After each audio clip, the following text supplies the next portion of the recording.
us. We are Jesse and Rosie Cardenas. I know a lot of person get the last name wrong. It's a Spanish word. And honestly, this is when I got married was the first time I had people pronouncing my name incorrectly. So I can now relate to those persons. But we have been married for just over 2 years. Is it just over about 2.5 years? Right. We are the parents of one 10-year-old girl. Jessie had her from a previous relationship, so I am technically a stepmom, but it really doesn't appear that way at all. She calls me mommy, and the transition from auntie to mommy will probably come up in conversation sometime during this workshop, right? Well, my background is that I am a clinical social worker by profession. I did my master's in Jamaica, where I focused on working with children. Prior to that, my background would be working in the field of HIV and AIDS, and working as well with the Interschool InterVarsity Christian Fellowship as a staff worker as well.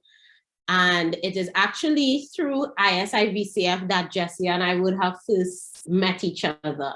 Well, he tells a different story than me. He says he remembers seeing me from an ISCF camp. I have no real recollection of that. I remember seeing him pass through one camp once, but he says he remembers me from before. So fast forward years later, he is in one of my mother's classes when he was pursuing his second degree. His first degree is in health and safety and environmental sciences, environmental management. And so one degree was not good enough for him. No, he went back to do another degree in psychology. And that would have been when he would have met both my sister and sat in one of my mother's classes. And he's into singing. And so he was part of a choir called SSBT. Soul Session Vocal Tech. Right, Soul Session Vocal Tech. And then he interacted with my other sister, who was also a member of the group. So after he finished his second degree, then we met online. The young people use the term sliding in your DMs. The DM stands for direct messages. I try to be as plain explaining everything because I know we have persons with different technological knowledge, right? And so I actually am the one who messaged him, and I told him, I find you quite fascinating, and I took my time to come up with the words, and he's like, okay, in what way do you mean? And so I explained to him what I found was fascinating about him. And one thing led to another. He invited me to go out for a cup of coffee to discuss some situation he was dealing with. I had a concern because he would put up these things on social media. And I used to want to know, where are these people he's meeting? Because he would put up these rants about women and their ideals about men and all these other things. And in my head, I'm like, but where are you finding women like this? So I thought maybe, if we could start chatting a bit, he might be able to see that there are other women who think differently in the world. So I made the first move. Right? But after that, he took the lead with regards to our relationship in terms of courting, and even from the get-go, our relationship was with the intention of marriage. He would have liked for us to get married, I think 6 months into the relationship, but I was like, nah. Yeah. So we went through counseling and all these other things. He's very different to me. I grew up very sheltered. He says he grew up in the ghetto, but there are some elements, yes. So like I'm now used to hearing gunshots. It doesn't happen all the time. But his area is where we now live in Santa Cruz. It's a bit high risk. High risk, yes. It is more than touched by crime. But the important thing that we love is that it is still a village mentality. It is still a very close-knit community. The children still play in the road. Yeah, everybody. Neighbors still communicate. Neighbors will share from their pot. You know, we still have that. Yeah. So I'm glad to be in this change of environment, because the previous where I lived with, when I lived at home with my parents, that is a more suburban, everybody to themselves kind of area. You're polite, you'd say hi for Christmas, birthdays, good morning, and those kind of things, but not everybody in your business, you know? So it was a nice change of scene. In terms of our involvement in church, as you would have heard, we are both involved in the worship team and also in the Sunday school area. Both of us, prior to being in Freeport, would have spent time in youth ministries. Jesse comes from the Pentecostal, from Pawi background, as well as he spent a little bit of time at Open Bible. But when we got married, and I'm bringing this up because, of course, this workshop is about gender, and we're going to talk about some of these things later on. We made attempts to assimilate in a church closer to San.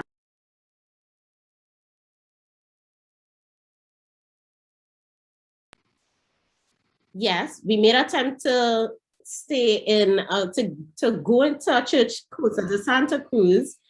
But we wanted to do it on our terms. We wanted to transition smoothly from Freeport, because I was one of the main worship leaders at the time, and we were just transitioning. And our new pastor, Daddy, would have just had a stroke about a year or two before. And so my brother-in-law was now becoming the pastor. And so we felt it wouldn't have been a good idea to shift just like that, because we wanted to provide support to my brother-in-law as he pastored.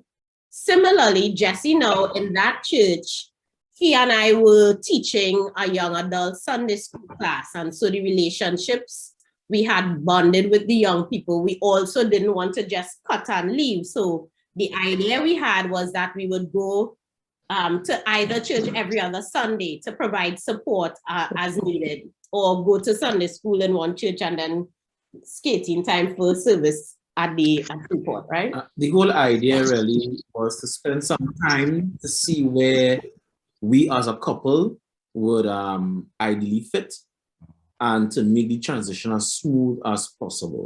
That was the idea really. It was about, well, let's come back about service. That was all about. And so at the time as well, I was doing a lot of work with my mom, not just in terms of counseling, but providing support when she would preach and those kinds of things. And so when we made a decision, we had conversations with the two pastors. One pastor said that he doesn't mind, he thinks it's a good idea for us to see where we fit and to not make a decision until the first year in marriage. The other pastor, however, said that at the end of the day, ministry or no ministry, it's time to cut strings from mama hen, that was the word used, cut strings from mama hen, and the woman is to follow her husband all the time. That is, according to him, that is what the Bible subscribes to, right? And it was interesting. It was a bit jarring for us at the time as well, because in the same breath, he said that just after he got married, he attended his wife's church. And then and that was because his wife at the time was a doctor and it was more convenient for the family. But then he switched, and when he left, the wife and the whole family went with him. And so honestly, for me, that was the first time, because as I said, I grew up sheltered. My aunts are ministers. My uncle as well involved in ministry. And then it was to hear a man of God say that on top of that, when I came over to the church, I would have to sit down for about a year before I would be allowed to do anything.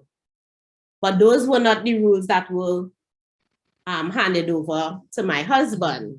In all, how to put it, to build a little context, the particular church was a church that I originally grew up in.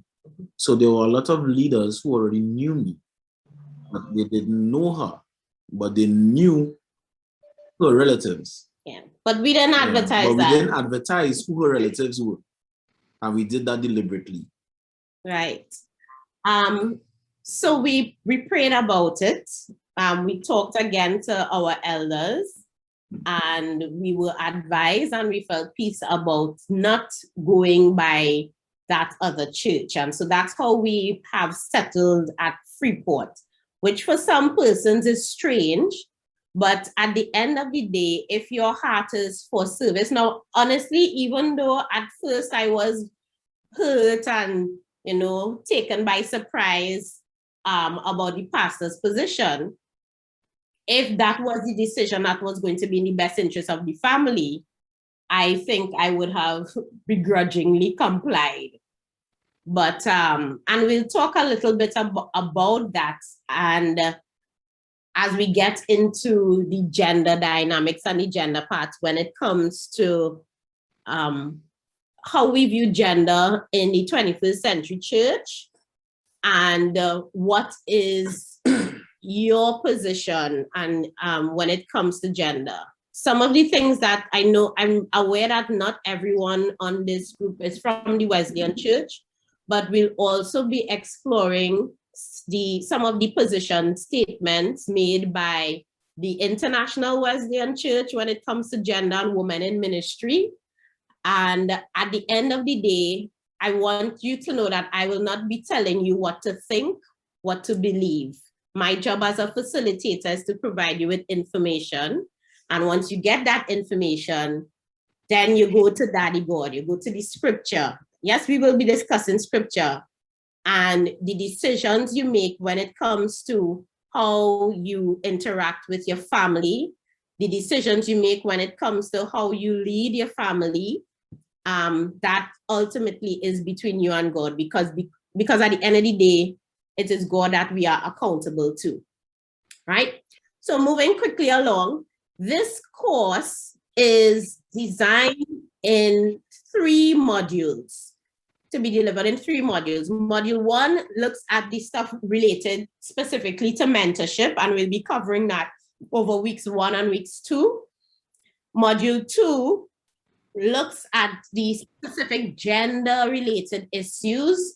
We'll be covering topics like power and even coming to understand how we believe or why we believe some of the things that we do. And module 3, that last week, is where we try to tie everything together. Now, before we go further, we need to establish some ground rules. So I would like for everyone to take a minute in the chat group, in the chat box, and to write 1 rule that you think should apply to this group. So the first one I would mention, for example, is that everyone's mic should be muted unless they are speaking. All right, so anyone, you can take a minute now and just write in the chat section, what other rules? Now, I know people don't like the word rules, but we must have rules. Rules help us to, 1, maintain a sense of order. It helps us to focus what we're doing and what we're not doing. And also it helps us to make sure we finish by 8 o'clock. All right, so I'm seeing Marcus saying another rule, raise your hand if you have a question. Okay, I think Annalisa is also agreeing, that's the one as well. Any other rules? Jesse, do you have any suggestions? I can't think of any right now. Okay, I would have, be respectful of person's opinions or suggestions, definitely one. I want to add the notion of confidentiality. Now, when we talk about confidentiality, it simply means what we discuss in this forum should stay in this forum. Now, we don't mind if you share, you learned something new and you want to share it with someone else. But because of the nature of the course, we will be talking on some touchy topics, and persons may feel the need to share or vent, and we want for persons to know that this is a safe space that you should be able to do those things, right? So we're adding on to the respecting other person's opinions, even if you don't agree, right?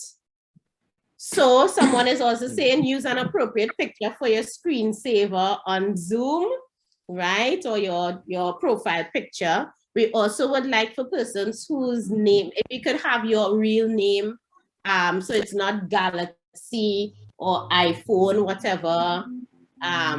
Like our daughter Jessica likes to put boss of Sir or boss of World Boss kind of thing. That's what she likes to put her as her name, right?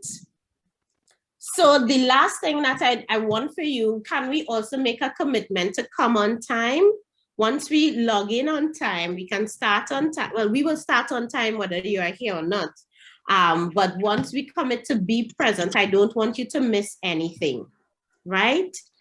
And finally, we would like for you to please keep a journal. Now, Jessie will talk a little bit more about the journal, and every day you'll be given, not every day, but every time we meet, you'll be given an assignment to work on for the next meeting.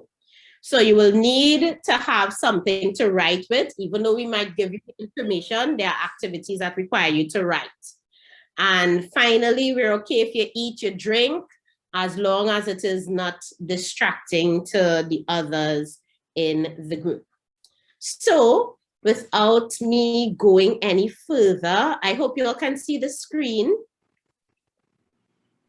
Yes? Everyone is seeing the screen? Yes, we are. All right, great, wonderful. So we're beginning with module 1, and some of the areas that we'll be discussing are mentorship and coaching, communication skills, leadership, parenting styles and personality, conflict resolution, and stress management. It's going to be a packed next few weeks, but we promise to try to make it as engaging as possible. And so I want to hand over. I forgot to mention my husband, after he finished his second degree, went on to do his master's in applied psychology. He recently finished that. And we both are hoping to go on to do our PhDs together. Hopefully by the end of the year, we could start. But we want to focus on the area of clinical sexology, because we think the area, the issues related to sex, sexuality, and anything to do with sex, especially when it comes to the church, we have a lot of work to do. And so we want to qualify ourselves so that when we speak, we don't just speak with spiritual authority, but also understanding the academic and the scientific part of it as well. All right, so I've talked enough for the evening. I am now handing you over to my handsome husband, Jesse. Sorry, I'm trying not to blush. I'll just come off camera. Good afternoon, everyone. So most of module 1, I will be facilitating, and my wife will be here to assist with some of the technical stuff and activities, right? So as she mentioned, we will be dealing with mentorship and coaching, communication skills, leadership, parenting styles and personality, conflict resolution, and stress management.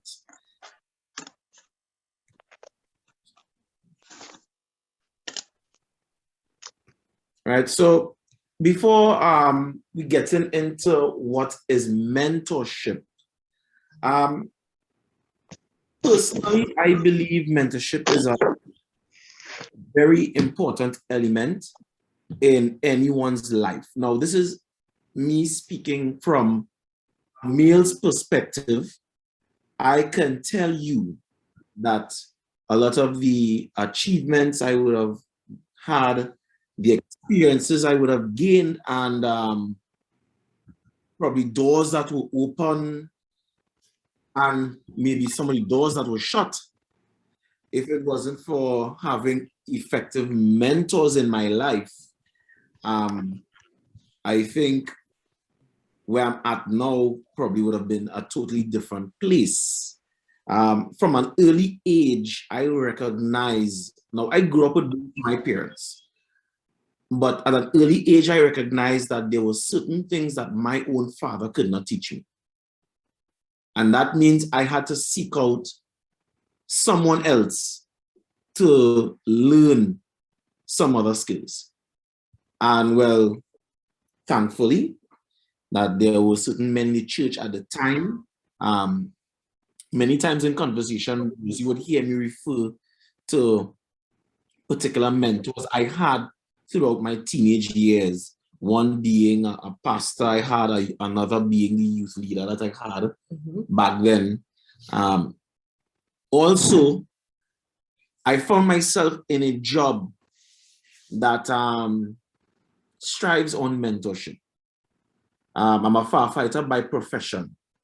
November will be 15 years. And if you want to learn effective firemanship, there's only so much that you would learn in the barracks while training.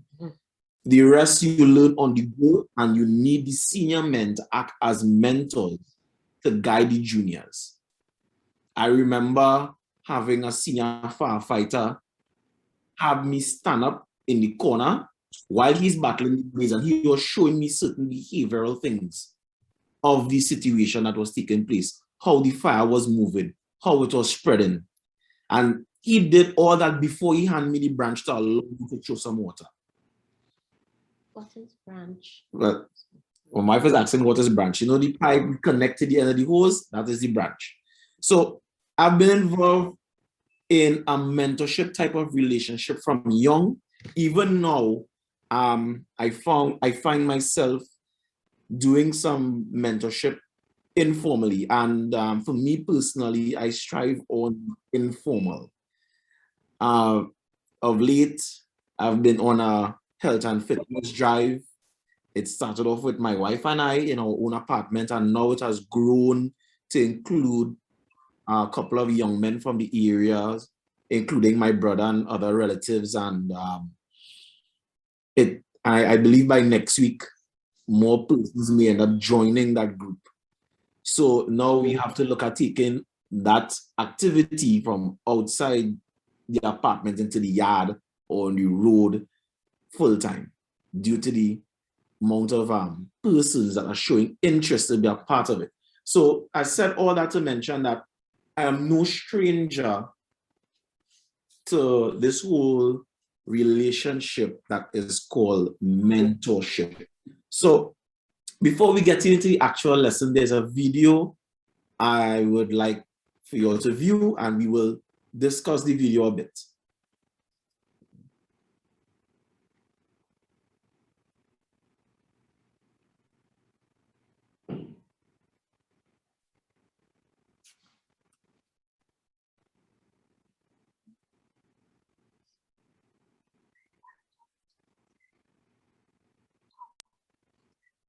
All right, so while we're trying to figure out the technicalities here to get the video loaded, what you can do, because due to the sheer amount of us in this program, I know that everyone cannot speak at the same time or share their opinion or discuss or answer questions at the same time. So what we can do is utilize the chat room. So any questions you may have, concerns you may have, or a point that you want to make to add to the discussion, you can put it in the chat. My wife Rosie will be monitoring the chat, and that's how we will get, and we'll be able to itemize someone's point and see the question, answer the question, and so forth. All right. There are times that I could allow someone else to share verbally, but just know that it will not be a large amount of persons being allowed to speak due to the sheer size of the class. So the quickest way to get your point in will be through the chat. All right, so the video is up.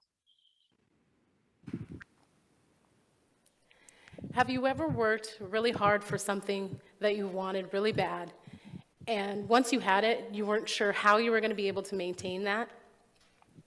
There was a time in my life when I was in college, and all of the hard work I had put into enrolling in the school of my dreams almost came to an end.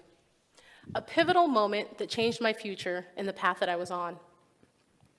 As a first-generation college student, fresh off the farm at a private university, I learned quickly that high school had not prepared me for the academic rigor of college.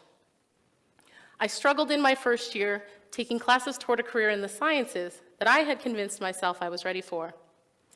After failing chemistry my first semester that first year of college, I was a little dejected, but I had an epiphany. If I took that same class the second semester, why wouldn't I pass it? Boy, was I wrong. When I failed chemistry that second semester, it was very clear to me that my future did not lie in the sciences. So to begin my second year of college on academic probation meant venturing into a new path. This time I figured business would be the route to take. Optimistic that my new major would lead to success, I enrolled in economics courses. 2 classes and 2 semesters later, I found myself in that same place, failing my classes and coming to a crossroad. Do I stay for another semester without financial aid and try and get my grades up, or do I transfer to the community college and finish my degree just to be done with school? Have you ever reflected on the successes in your life and wondered who may have been there to help you along the way? Sometimes I think we feel we reach our victories alone, but if we think really hard, we probably find that there was someone there pushing us along the way. Mentoring is so important because of the impact it can have on an individual's life, but also your own. In fact, studies out of Johns Hopkins suggest that when adults mentor young people, there's an effect on the ability to prevent and delay declining brain function. There's something about mentoring that just makes you feel good.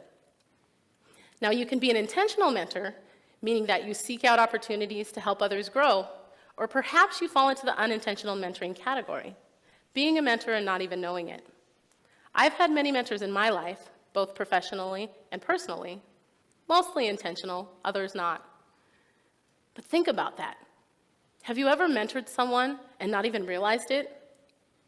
Maybe you were advising or leading by example, and you never saw the results of that mentoring.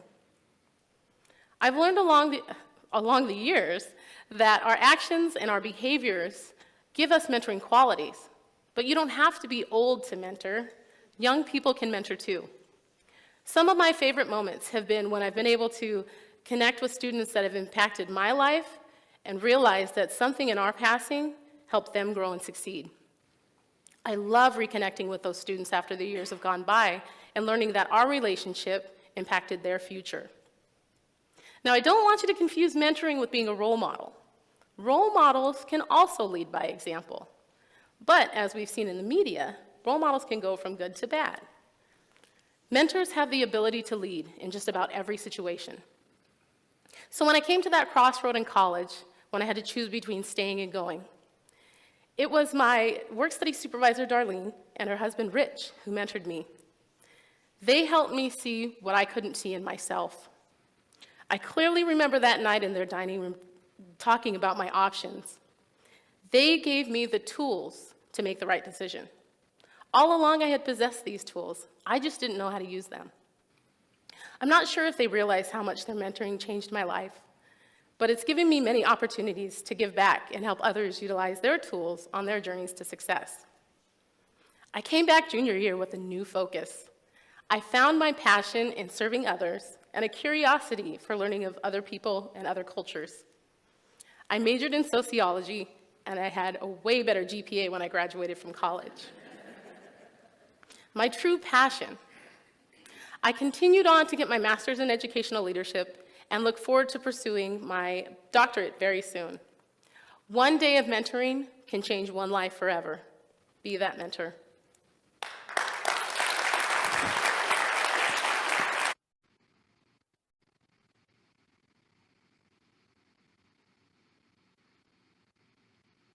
All right, so everyone could hear me, right? So what you can do in the meantime, based on the video that we just look at, you can itemize quickly in the chat some of the points that stood out to you, right? So for me, a major point that stood out to me is the fact that mentorship can be formal or informal. And the reason why that stood out to me is because, like I said earlier on, I strive on the informal. And I only recognized myself as an informal mentor based on the feedback from the persons that who would have interacted with me and told me how I've impacted their life. And the thing is, oftentimes we don't recognize the impact that we are making into someone's life until probably after the fact.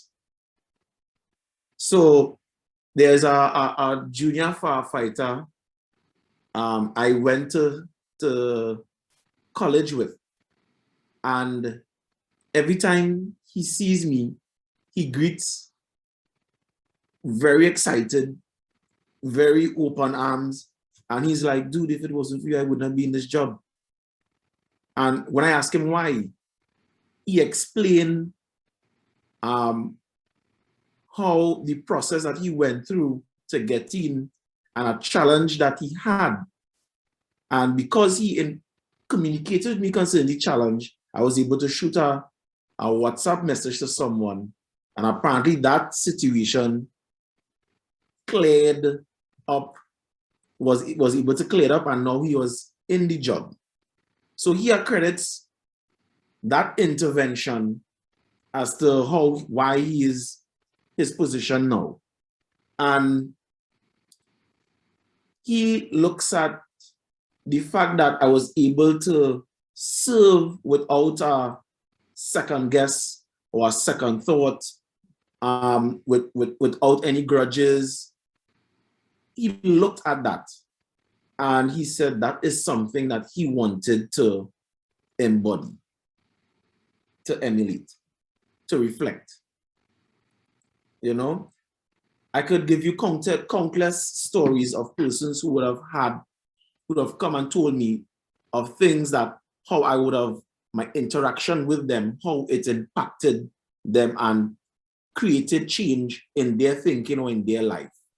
And the thing is, I'm sure many of you here could share similar stories where you probably would have met someone and you did not know that they were looking up to you as a mentor. You were totally unaware that this person was actually looking at you for mentorship and guidance. And all you're probably thinking is, well, I wanted advice, so I give advice. You know, they were hungry and I fed them. Right? So like I said, I strive on the informal. I remember a friend of mine told me that why he loves the informal type of guidance and mentorship is because a lot of young people don't want to feel like they're part of just another program. And that is something that stuck with me, that we have to take into consideration the feelings of the persons under our charges. Are we having a true relationship with them, or are they just stuck in another program? Because there are programs out there. There are a lot of programs out there. And I recognize that there's a generation of young people that are looking for true relationships. So, right. So the comments, persons said that what stood out to them is that you could be a mentor and mentor persons without even knowing it. One day of mentoring could change someone's life forever, right? And mentoring can change someone's life for better, and anyone at any age can mentor. Yeah, yeah. This is how I recognize that there are young people who are understanding the importance of the importance of these tools that we use to try to reach them. Because if we pay attention to the platforms that they are on, they are trying to reach out to us. And we just have to release the scales off our eyes and see and unclog our ears and hear. So I'm on social media a lot. And I use social media to get a feel of where our young people are at, what they're thinking. Even though we know that there's a lot of falsehood on social media, but sometimes when you engage in conversations, in comments, and sometimes when people reply or respond, it's like what the scriptures say, what is in the heart of a man will eventually come out, you know? So someone posted this today, just earlier on today. I was at work thinking about this program. I went up on Facebook and I saw someone post, a young lady posted this. Now, the young lady are accustomed posting controversial statements on the platform to build conversation. And I saw this post, it popped out to me, and I read the comments, and I'm like, yeah, our young people are crying out to them. But are we listening? So this is what she stated.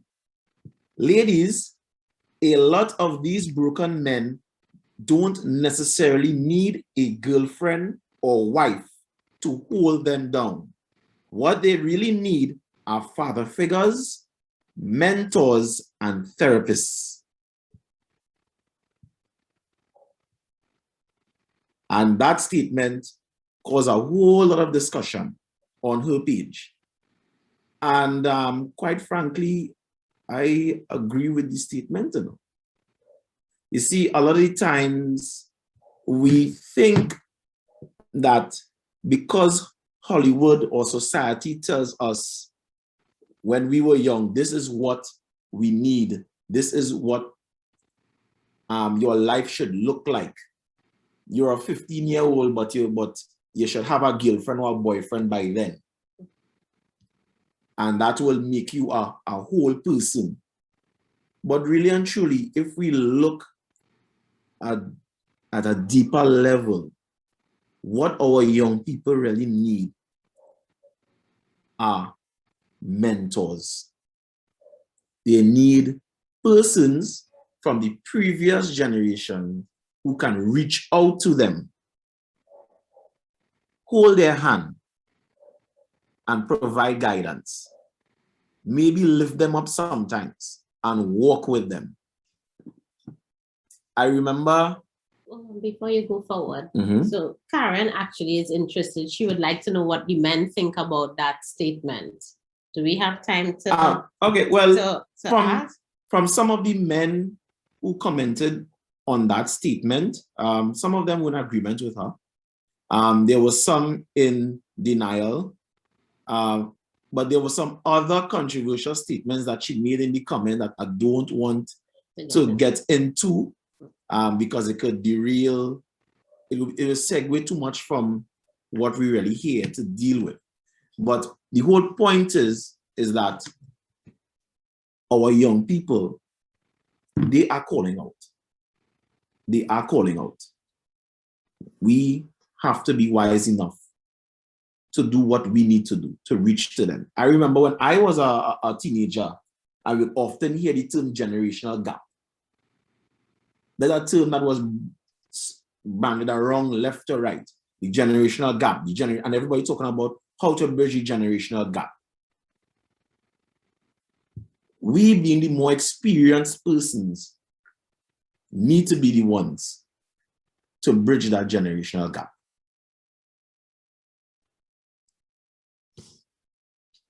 So what is mentorship?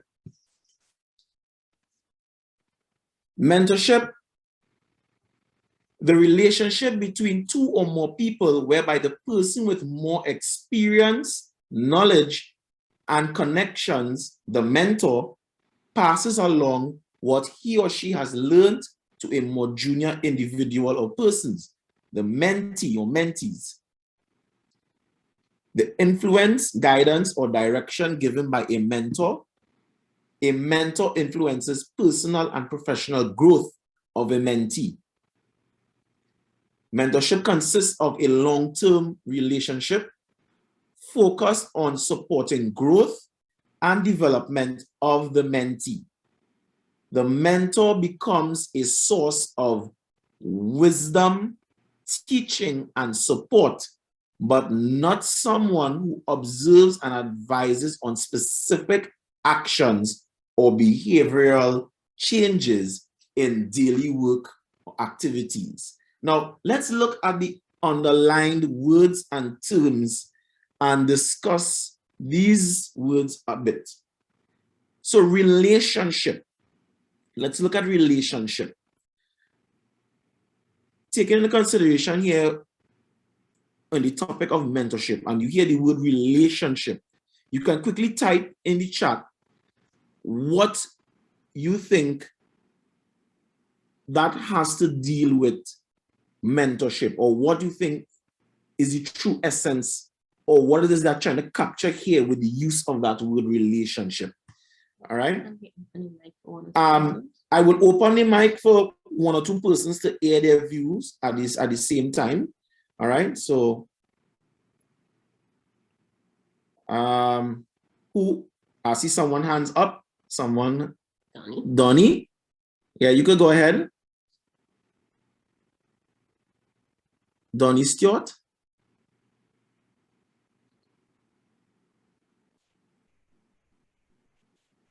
All right. Anyone else want to give a go? Relationship. Does you hear me? Yes, go ahead. I'm hearing you now. Nice. Good day, everyone. Good day. Relationship, I will believe, is deals with the communication, proper communication between the mentee or mentees and the mentor. Right? That line of communication will build that relationship where both individuals, the mentor will get across whatever he wants to him or her, and the mentee will understand what is being said or being passed on properly in the right context, in the right frame, once proper communication is established between the two. Awesome. Awesome. And in the word communication there, we can get the word commune. And from commune, we can get community. Communion. And communion. So there's an exchange that needs to take place, a togetherness, a bonding. Anybody else want to add on that? Lisa says that relationship is about getting to know that individual. Yeah. Anything else from the chat? Not yet. Okay. You all are very quiet. Anyone else want to air their view when they look at the word relationship? Yes, good evening. I think with relationship, there will be some form of fellowship between the mentee. Very good. Very good. Rondell. Very good. Rondell, quickly, we'll be last person and we move on to the next word. Yes, hi, good day. When I think about the relationship and mentorship, I think about making that bond, that connection bond, like that what came to me persistently in my mind. Yes. All excellent answers. All excellent answers. So the other word you want to look at, we look at these two together, experience and knowledge. So you could type quickly in the chat, experience and knowledge. When you see these two words, what comes to mind? So persons who haven't said anything as yet, I could take two persons to air their view, what they think of these words in the definition of mentorship, experience and knowledge.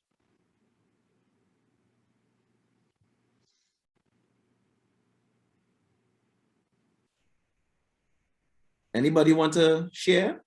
Just two persons.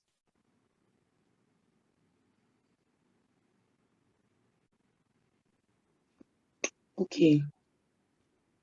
For me, experience and knowledge will be coming from the part of the mentor to the mentee. So the mentor being the person who have garnered a bit of experience, have garnered life experiences and have gone through stuff that the mentee have not gone through, will be able to use that and share and teach the mentee. Okay, awesome, cool. Nicole. Nicole? No, Diana. All right. So but Nicole raised her hand. All right. Thank you, Diana. I saw someone named Nicole have their hand raised. Yeah, yes, it was. Pleasant good afternoon, everyone. Well,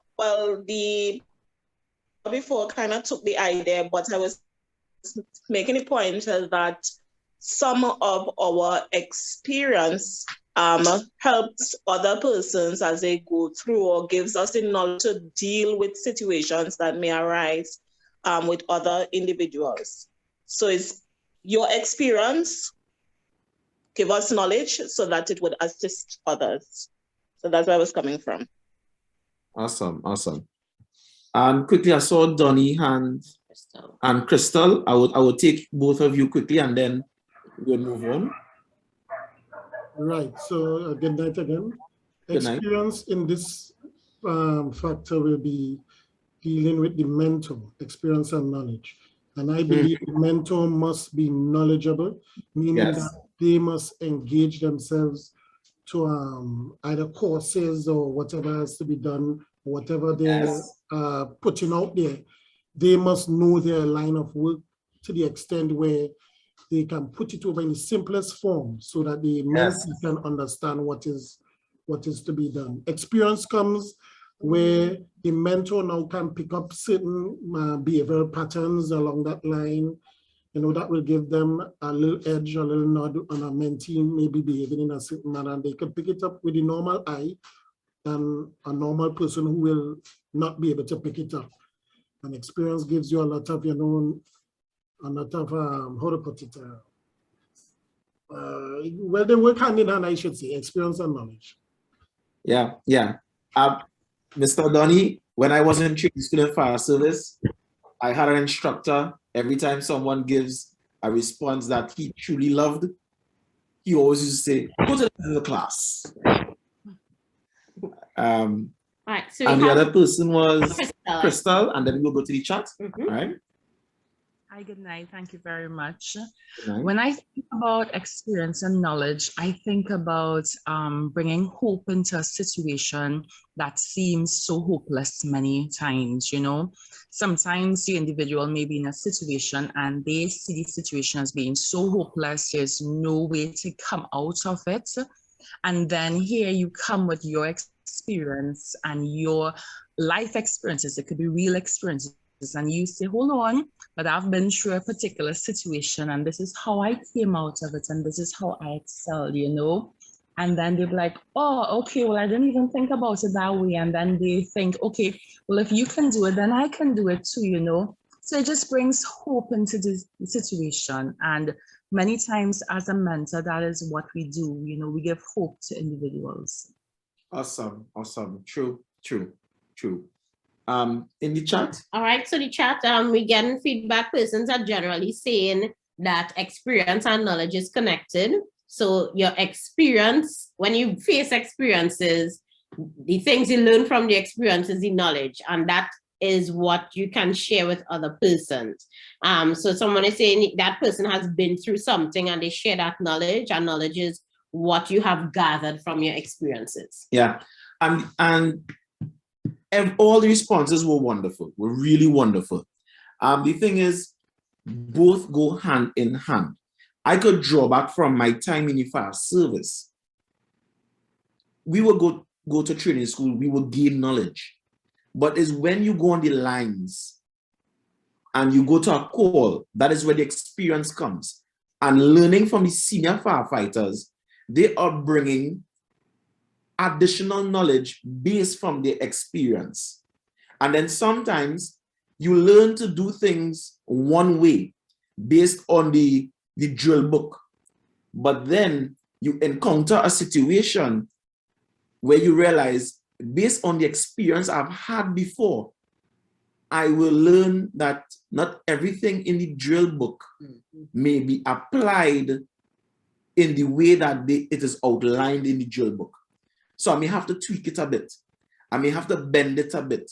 I may have to adjust the knowledge a bit to suit the situation. And that's where experience comes in. Can I share? Go ahead. So one of the things that definitely I agree with what he's saying, and it's been my experience when it has come to parenting.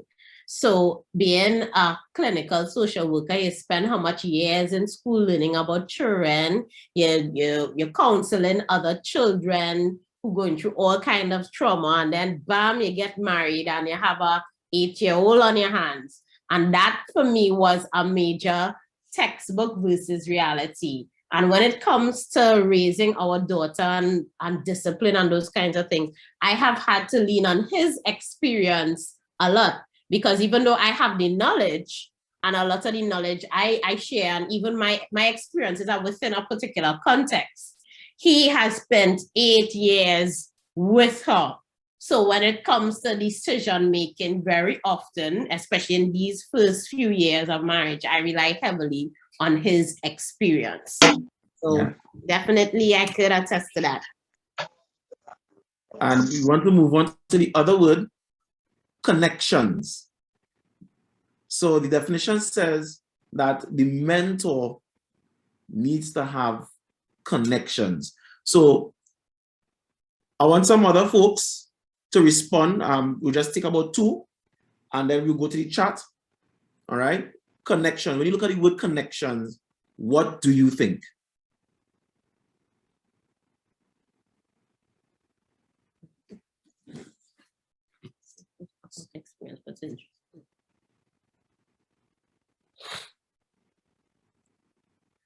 Anybody want to share on connections? So I will give one quickly, just like the example I would have given earlier on with the junior firefighter and how he often accredits the action I took for him being in the job. And that was because of a connection I had with a particular individual who was down in the screening at that point in time. So when that guy, when the junior guy was having his issue, I was able to shoot a WhatsApp message and know that this person would treat with the situation with due care and diligence because of the connection I have with him, with him.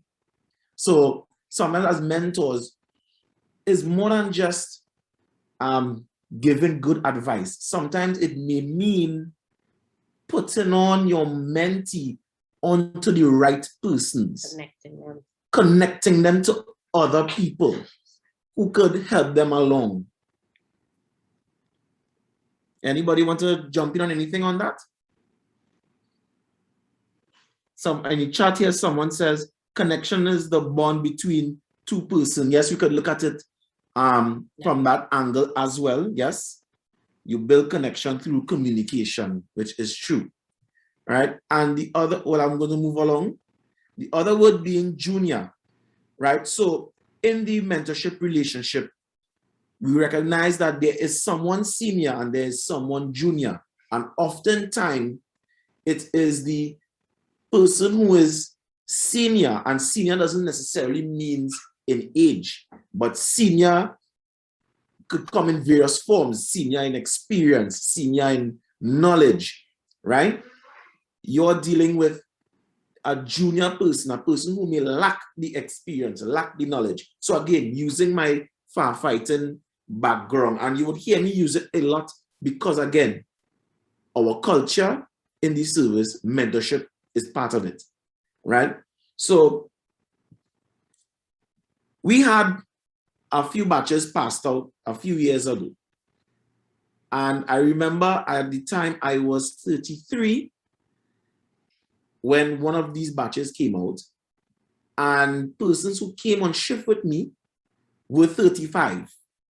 We had persons my age, 30, 33, 34, 35. Now, these persons, in terms of age, are my peers. A couple of them maybe a bit older.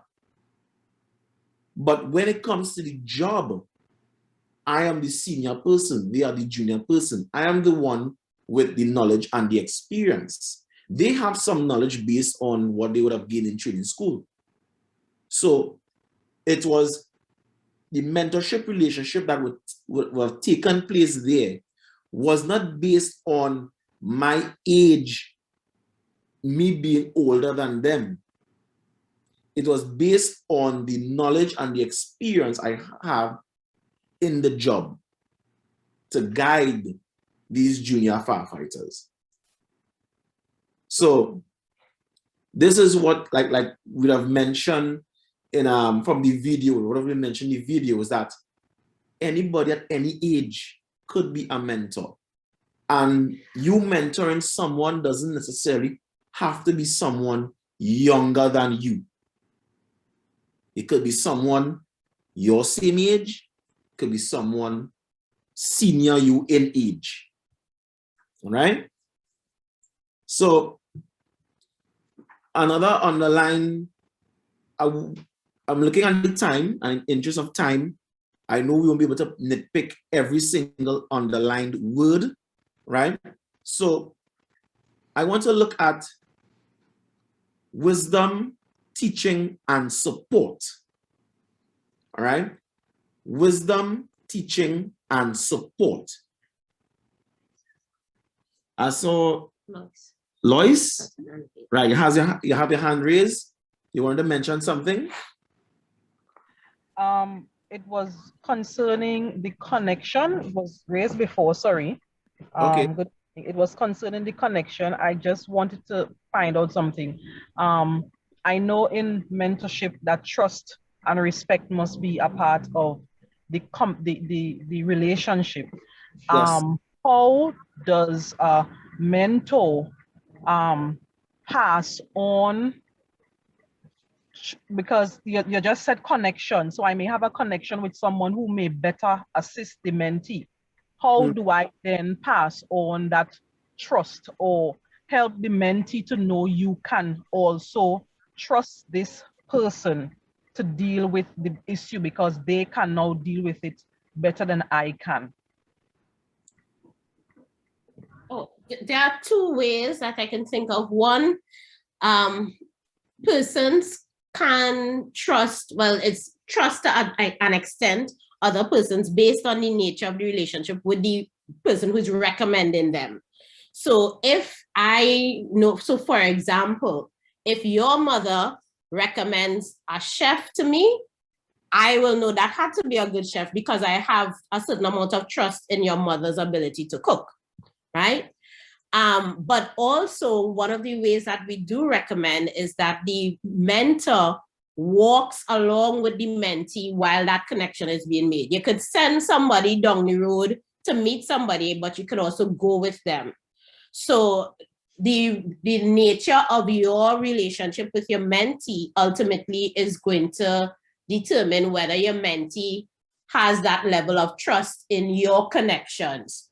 They trust that you're not going to put them in harm's way. They trust that you're going to connect them to someone who will help them and not necessarily hurt them. So it comes down again to that connection that you have. Sorry, I don't know if I'm on camera, but it comes down to that connection that you ultimately have with your mentee. But we definitely recommend that it's not just a go here kind of situation. Excuse me. Excuse me. But one when you walk along with them. And of course, it would vary on the type of connection and the nature of the connecting thing. And I'm glad you raised that because it puts additional responsibility on the mentor to be clear and certain who you are referring your mentees to, right? So I how to put it? You have to experience, as you come back to a keyword with wisdom, right? You have to be wise in knowing, okay, this situation, can I refer just using a name, can I refer John to Paul? Can Paul handle this situation that John is facing? Mm-hmm. Or is Anthony the better person? And it will take wisdom to determine that. Also, you have to know that, be certain that whoever it is you are recommending your mentee to, that person doesn't bring shame or embarrassment to you. You mean the mentee or the person? No, the person. Okay. Right? Because at the end of the day, this is how I look at it, right? I look at it as the mentee is here to learn. The mentee is here to learn. They will make mistakes. They will slip along the way. Mm-hmm. But if I am referring my mentee to someone else, I want to make sure that someone else is just as competent, yes, and trustworthy and could deliver a good job as if it was me doing it. Mm. So I, for one, am very clinical when it comes to that. Referrals. When it comes to that referral, when it comes to forming connection, like I said with the example I gave, I knew exactly who to call for that guy. Because if I had, now there were other persons I could have called, but if I had called or messaged the other persons, they would have said, hey, that man late, hard luck, he missed his chance. And that would have been an embarrassment to me, right? Because here it is, I'm saying to the young man, I can help you, you know? So again, we need to have that wisdom. Wisdom will come into play, and it will come back to leaning on your experience and knowledge as well. So teaching and support, and as a mentor, these are skills that you will need in your arsenal to be able to teach. And for some of us, we would have grown up with the old teaching method of where the person shouts down your throat, what is 2 + 2? What is 2 + 2? 5. What is 2 + 2? 3. What is 2 + 2? 2 + 2 is 3. That is not teaching. That is not teaching. That is totally something else. And it is a skill to learn. Rendering support also, I believe, is a skill to learn, right? Not everybody likes the proverbial back rub. Not everyone likes that. Not everybody wants to hear your words or your advice at that moment. Sometimes all what they want is a listening ear. Sometimes a situation may arise and all your mentee wants is your ear. He or she may not want your words or thoughts at that point in time. He or she may not want your physical touch at that point in time. So support is a skill. And then there are times you will have to know when you can drop in words of wisdom, words, or encouragement, or how to put it. This was something I saw growing up. I know a lot of folks meant well, so something happened and they quick to quote a scripture, right? Not everyone could handle that readily, because we live in a time now where everybody don't want to be judged, where everyone feel that they are under the gun in a sense. So a situation may come and you might decide to come with a scripture to encourage the person you're meaning well, but that person may receive it as being your judgment. So it takes, again, coming back to leaning on your wisdom, leaning on your knowledge and experience, knowing when to say certain things, how to say it, how to communicate it. And we will get into communication later on. and knowing when to drop certain things, right? So something that for me, because of my life experience and what I've been through, that I used to cringe was when I hear people say, the Lord told me to tell you. And I used to cringe because of my life experiences. Because I am seeing that this person coming to tell me some kind of thing that I know the Lord ain't tell them. Right? I've seen a man, a big man, embarrass a pastor in a family gathering because of that. And not everyone could handle that right away. Because especially if you don't have a relationship, an effective relationship with the individual. So it's going to take some wisdom. I'm not saying that it is not needed. At times, God really drops something in your spirit to tell them. But you may have to come in a creative way to bring it across. Or know when is the right or time. know when is the right timing to bring it across. So I don't want to stick too much on this slide because we have a lot more to go through. So what you can do, now, Rosie have mentioned one of the activities you want the participants to do will be journaling, right? Now, journaling, you could get a folder, some pages, you could use a book, you could, whatever, you could type on your devices. What you're going to do is write some of the stuff that would have stood out to you, how you felt about it, and you keep a record of it, right? Of each session or an activity may stand out. So what I'm asking that you could include the underlined words in your journals. Look at the underlined words and you could journal. What do these words mean to you, right? How do they impact your mind? And you could put that within your journal, all right? So we'll go on to the other slide. Question, where can mentors and mentees be found? And well, we answered the formal and informal question already, but where can mentors and mentees be found? So anybody want to answer quickly? I could take 2 responses. Yeah, this is Karen Hernandez speaking here. Good night, everyone. Good night. Mentees, mentors can be found in schools and in churches. Schools and churches. Anybody? One more person quickly. If mentors can be found even in communities. Communities, good. Basically, they can be found anywhere. They can be found anywhere.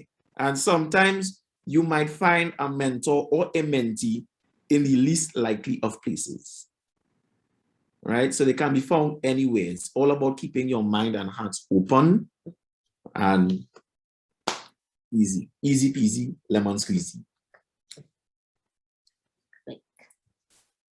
Right, so the purpose of mentorship. The purpose of mentorship, 3 main purposes. To share information, to provide guidance, motivation, emotional support, to be a role model. Now, I know in the video, the speaker made the distinction between a mentor and a role model. But technically still, a mentor is a role model. I think in the context of her presentation, she was looking at role model like those celebrities and look up to. You know, that people that we just look up to, you know, the Rihannas and the Beyoncés and and the Cartels. The Cartels. Is a role model.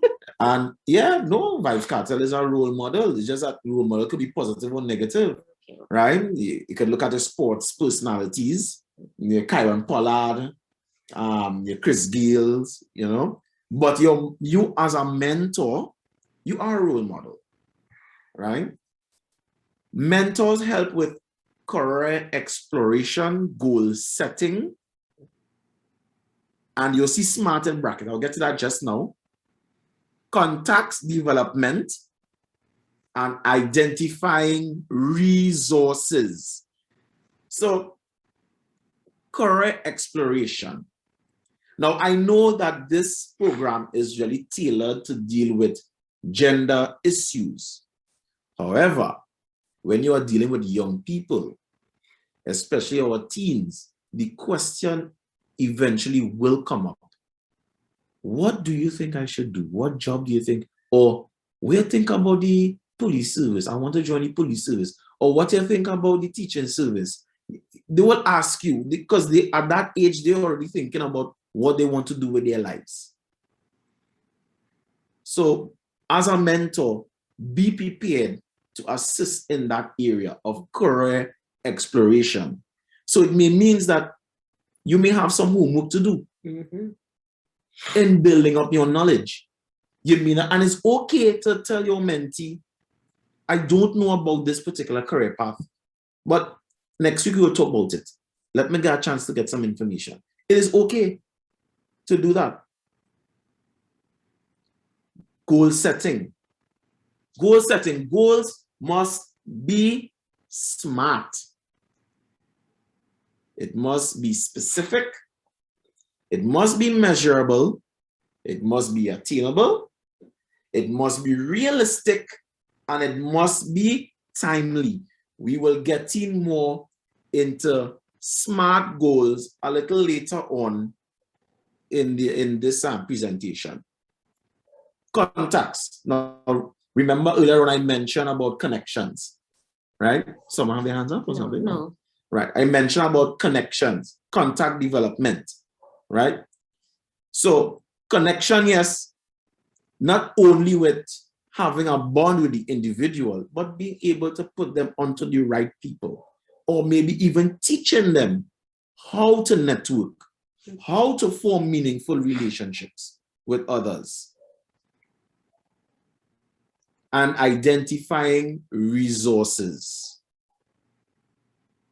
Part of your purpose as a mentor will be able to, you must be able to teach your mentees how to identify resources, or you already have these resources identified and you can guide them to the resources. But sometimes in reality in life, we learn that resources are not always easily attainable. And to find resources may take some digging. And you may have to encourage your mentee to build the tenacity, to build the willpower to search and find and allocate resources. And I mean the word resources in all of its various applications. So one of the things I often talk about is that I recognize that there are a lot of persons who would have come from my socioeconomic background. There's this heavy mentality to wait for someone to give you something, you know, for the government to give you something, or for the church to give you something, or for some NGO to give you something. And I always tell young people I interact with, you have to learn to seize opportunities or create opportunities. Not all the time people are coming to give you something. It is not a healthy place to be in that give me a handout mentality. Sometimes you have to create your opportunities. So let me give an example by what I mean by that. When I was about 15, 16 years old, preparing for CXC, I wanted a certain particular sneakers, but my parents just couldn't afford it. And I grew up with particular sets of morals and values. So I was not looking at stealing the sneakers. I was not looking at getting into illegal activities to earn money to get these sneakers. What I did during the so-called summer vacation of that year, I told my mother, I'm going to walk down by the supermarket and ask Uncle Bedo's son for a job. He wasn't advertising. There were no vacancies, nothing of the sort. But I went, I dressed up nice, I put on my church clothes, and I walked down, and I said, "Excuse me, sir, good day. I am looking for a job, and I am interested, and I want to know if you're hiring." And he looked at me. You know what he told me? He said, normally the young fellas who works for him is their parents come and beg for a job for them. He says, very rare you see a young man like you come and ask for a job. He says, starting tomorrow in the morning. And that was my first job. Did you get the sneakers? Yeah, I got the sneakers eventually. But still, when I got the sneakers really didn't feel that much valuable anymore. What became more valuable to me was the fact that I had a job and I was earning some money. So I created the opportunity. I took that bold chance to go down despite all my fears, because he could have told me no. And back then, how I was looking at 15, 16 years old, I was looking like a 9, 10-year-old boy. So I was in the back of my head, I was expecting a big no. This man is going to turn me away. He's going to be a little boy. But I still went. You know, I created the opportunity. He had no vacancies. He had none. But I still went. So this is something that I impress upon a lot of the young men I interact with. Learn to create opportunities. Learn to take a bold step. Right now, as we speak, I'm actually dealing with an adult. Communicating with an adult in trying to help her set up her own personal business to create an opportunity so that she can have an income. So can I ask a question on behalf of the participants? Go ahead. So I know one of the purposes of this workshop is really to be able to troubleshoot some of the issues we are seeing and foresee with this mentorship thing. So one of the question is, how do you work with young persons who are, as far as our generation, we learn about the get up and go after it. But they don't necessarily see it that way because they've also coming out of the connection, who you know type of generation. So do you think that this idea, how then do you get this message across? Or is there a specific strategy or recommendation? Okay. So like your story, I think, is one of the ways that you could inspire your mentee to get up and go, to actually just showing them that, hey, look, this is what worked for me. I got up and did my thing. I didn't wait for things to happen. So storytelling and sharing of experience is one. Do you have any other ideas of how you could get them to shift their thinking? And for me, I'm going to come right back to relationship. So let me give another story quickly, right? Forgive me, guys. I have a group of friends that used to call me Nancy. They say I real stories, right? So this is a story of my brother and a couple of my cousins. When my wife and I started our fitness journey, health and fitness journey, I observed my brother and my cousins, and I wanted to get them involved with us. But I knew if I go and tell them, come and join us, they will not come. So what I did between last year and when they started, they joined us about what? It's about 2 months now, 3 months now, yeah, they've been training with us. Mm-hmm. What I did was continue developing my relationship with them. And that's what I did. I continued building on my relationship with them. So my brother is into anime. He's a heavy anime fan. And he would always recommend animes for me to watch. And to be quite frank with you, I really not into it that much. And some of these episodes too long. Is about 100 episodes going. And like, I don't have the time for this. But I recognize if I want him to participate in where I want him to be a part of, in my thing, I have to be able to enjoy some of his thing. And so I met him at his place where he's at. So I started watching some of the anime, and you want to know something? It has some of them turned out to be real good. I already started enjoying the thing. Right? So I have a cousin. Same thing with him. He was already into his health and fitness because he was a swimmer. But he wanted a safe place to work out. And his area wasn't providing that safe place. So my relationship with him, we started to talk more. I started to line with him in my parents' yard because he would spend a lot of time by them.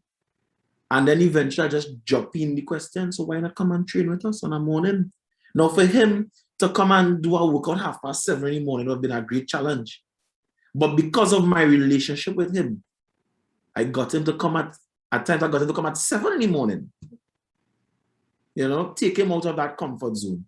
So what I'm saying is the relationship, you could use your relationship building skills to assist your mentee into the direction that you may be advising them to head into. Okay. Meet them where they are at and work on the relationship, and eventually, and be patient. It may take some time. It may take some time. So let's go on to the 3 A's of mentorship. I would like you to write this down. The 3 A's of mentorship, and what you can do in your own personal time. You can read deeper into this. All right. We have active listening, availability, and analysis. These 3 A's must be experienced by the mentee during a mentorship relationship. The mentee must feel like he or she is in safe hands and feel an increase in value. Active listening. Active listening. I like the word active in front of listening. A lot of the times we tell people, yeah, listening to you, but are we really listening? And the word active in front of listening suggests that this is something intentional. This is something that it takes energy. It takes time. It takes you being present. Active listening.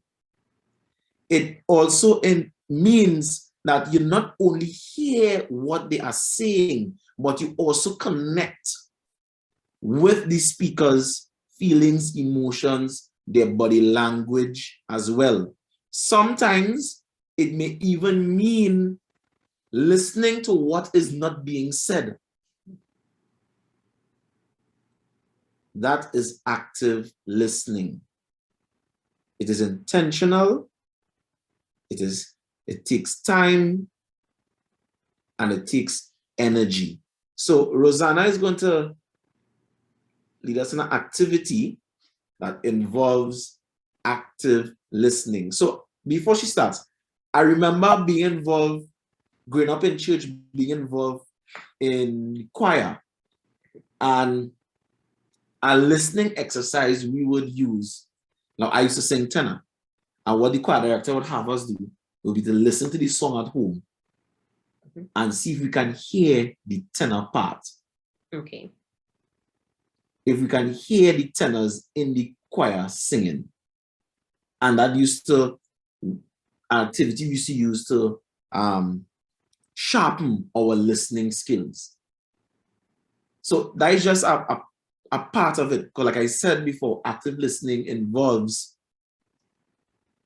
reading into the body language, picking up on what is not being said, feeling the emotions of the speaker.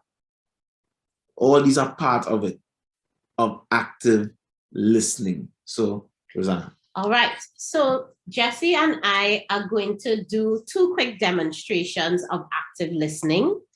And after, I will speak for 1 minute and he will demonstrate good active listening. And he will speak for 1 minute and I will demonstrate poor active listening. I'm really good at demonstrating poor active listening, he would say, right? So we'll do the poor active listening first. And after each demonstration, I want for persons to just give us some feedback of the things that they observed and why you think it would have been poor or why you think it would have been good. All right, so can you push back your chair a little bit? You could see us properly. So it could be on anything you want. All right.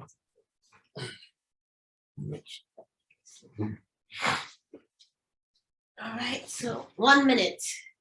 So make it snappy. While at work today, there was a young lady who went for the Pfizer injection, and apparently like she's afraid of needles, and she started acting out and actually went unresponsive, and we tried to use all our techniques to get her responsive, and she just wasn't having it, and we had to take her to the resuscitation room to try to revive her. Sorry, go ahead.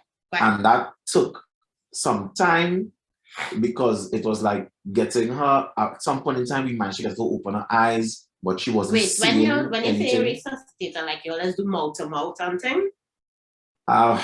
Yeah, but it didn't need mouth to mouth at that point in time. Oh, okay. Right? Okay.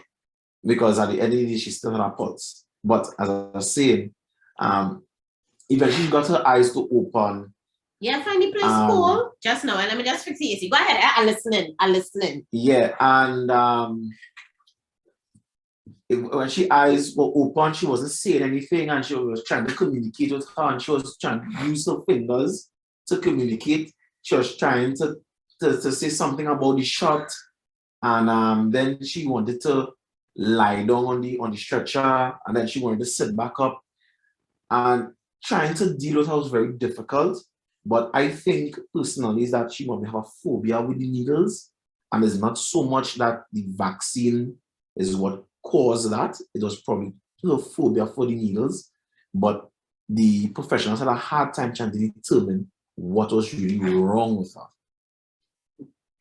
Is what had happened to her again? She was, you said she passed out and thing when you was trying to. Yeah, after she got the injection, she came out of the room and she collapsed. She fainted. Yeah, and she was unresponsive. Okay. And we tried to revive her. And when we realized she was not being revived on the spot, we had to take her to the resuscitation room. Okay. All right, I hear you. What does that have to do with what we were talking about before? I was just telling you about how my day was at work. Okay. All right. Yeah, so it was a bit difficult, a bit challenging. Oh, okay. And we had probably a few cases like that today with the children taking the vaccine. Oh, okay. Yeah. All right. So let's get some feedback from you all. So y'all can feel free to take the mic and let's hear what do you think were some of the good things demonstrated? What do you think were some of the not so good things demonstrated? So I'm seeing, well, you check monitor the chats now. So somebody's mentioned body language, impatience. Okay, what else? On your phone. Facial expression. What about the facial expression? Because I want to stick a pin on the facial expression, because especially for us women. Now listen, and I'm saying this as females because it's an issue that keeps coming up over and over. And I talk to my girlfriends when we're in cell groups, the different groups that I'm in, us women saying that, we don't recognize how our face looks because in our head, we're listening, we're paying attention, and we are analyzing the information. But our face is saying something else completely.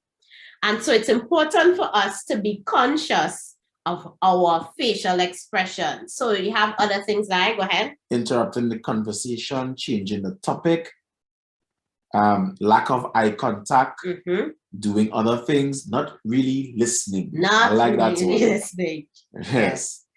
All right. So that is definitely not active listening, right? So now I am going to demonstrate active listening. Jesse's going to share me another story, since he's the one who's full of stories, because I really can't think of anything right now. And we're going to demonstrate what active listening should look like. Okay, let me just put back the chair so you can see properly. All right. So I'm having a tough time just being another number in the system, in a protective service, because nobody seems to ask how I feel, what I think. It's just instructions coming down and I have to jump. The rule is comply and then complain, right? Look, today, I've been sweating all day at the savannah in this vaccination effort. I have plans for Saturday. And then out of the blue, I get a phone call. My officer telling me I have to come out on Saturday. Mind you, I work Monday to Fridays. Okay.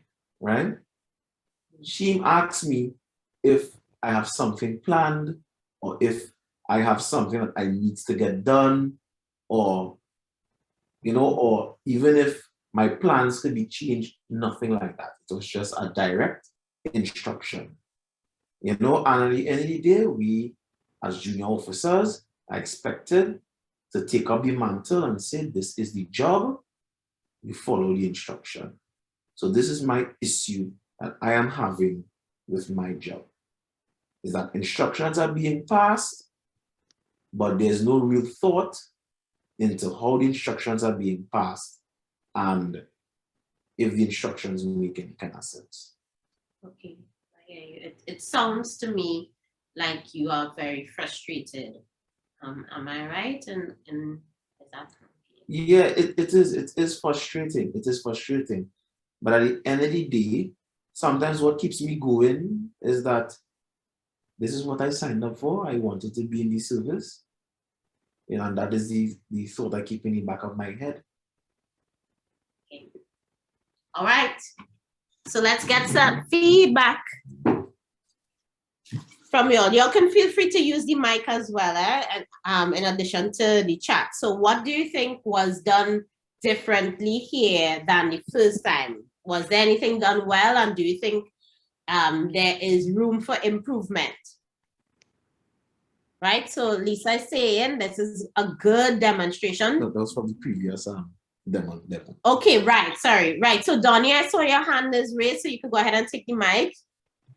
Lois say I fail already. Go ahead.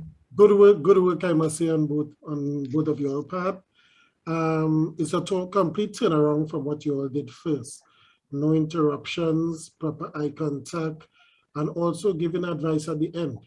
You know, reassuring that person, you know, giving them that self of reassurance where, you know, I was really paying attention and understand what you're going, you know, being compassionate with the in the individual, and that is key. You know, coming at the end, you know, other than just listening, you also need to, you know, say something to reassure that or comfort that person, you know, so that they can feel better within themselves. Yes. But excellent job, I must say. Thank you so very much. Thank you. All right, so other comments, persons are talking about keeping eye contact. Now, keeping eye contact is definitely one of the things that we are taught in active listening. However, when dealing with young persons, we also have to acknowledge that the average young person has not grown up in an environment where eye contact is something positive. Yeah. As adults, we demand it of them. Well, look at me when you're talking to me, right? But we now have to gently teach them what it means to maintain eye contact or activity. And it doesn't mean to stare them down in the eye and make them feel uncomfortable, but it's about really showing that you have my undivided attention. Now, when the roles are reversed, it's often difficult for us because our young people don't know how to maintain full conversation if it's not via WhatsApp or chat. They could type how they feel very well, but when it comes to in person, it can be challenging. So one of the things that that you all mentioned here about giving feedback is definitely one of the key things with active listening, but that should really come towards the tail end of the conversation. Active listening is just that. I am not listening with the aim of answering back or responding, but I am listening with the aim of understanding. So any questions that I ask, any responses is entirely for the purpose of me understanding what you're saying. Yeah. So it's not that you cannot interrupt them at all, but you can wait for the appropriate time to clarify what they have said, right? So you're talking about connecting with feelings, yes. And that's one of the I think the key things with mentors, the mentorship type of relationship. It's not just about listening to give advice, but also, as one of you said, being a shoulder for the person to lean on. And by asking those questions, or even me saying, it sounds like you're frustrated, what I am doing, if this were a young person, me using the word frustrated is also teaching them this is an emotion connected with how you feel, because they may not know how to put it into words. But me, because I've done the training and the learning that we talked about earlier, I am able to also identify feeling words. Now, for some, I was trained that when it comes to men, I think this has changed from back when I first learned it. They said that men more connect with phrases like, it seems like, or you're feeling to do something, or you're feeling like something. So you're feeling like a volcano, you're feeling like you could kill somebody, as opposed to saying, it sounds like you're very angry or you're feeling upset. However, I have found most of the men that I am interacting with, and I think partly because the men have been doing the work of educating themselves, whether it be intentionally going on a course or reading articles or whatever, they know the feeling words. So I want to encourage us to not be afraid to go there, because we want to go there. Yeah. Right? So that's it for my activity. I think all of you, most of you would have talked about being listening attentively and eye contact and feedback, right? So those are some of the key things, and not being on your phone. Before we move on further, can I ask that we, I know we're supposed to finish at 8, but can I ask we take an additional half hour? Is it possible?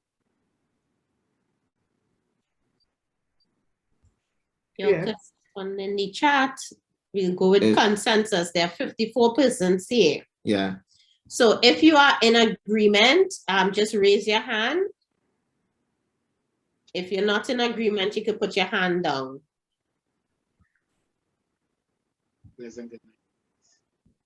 All right, so I'm seeing 1, 2. Okay, the hands are going up now. We're going with consensus. So if you don't raise your hand, it means you're not in agreement of the extra half an hour. All right, we're giving persons another 15 seconds, and then we'll make a decision.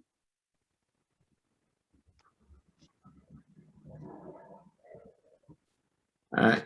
While she's keeping tally of that, we'll continue on the 3 A's. So we discuss active listening, right?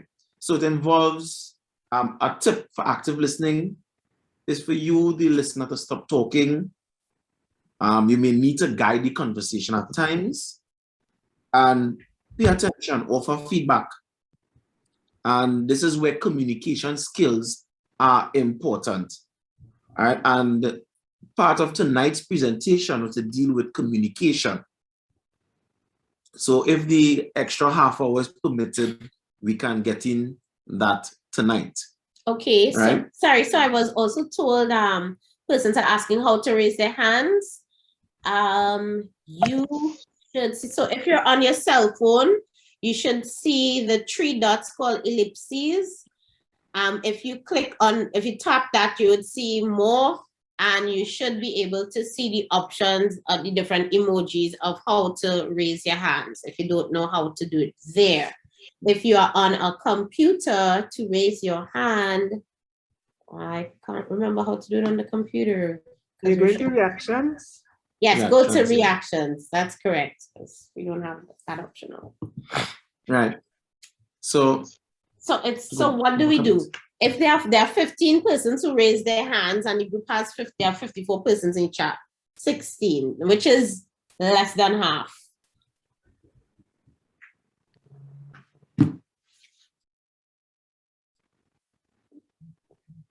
I believe in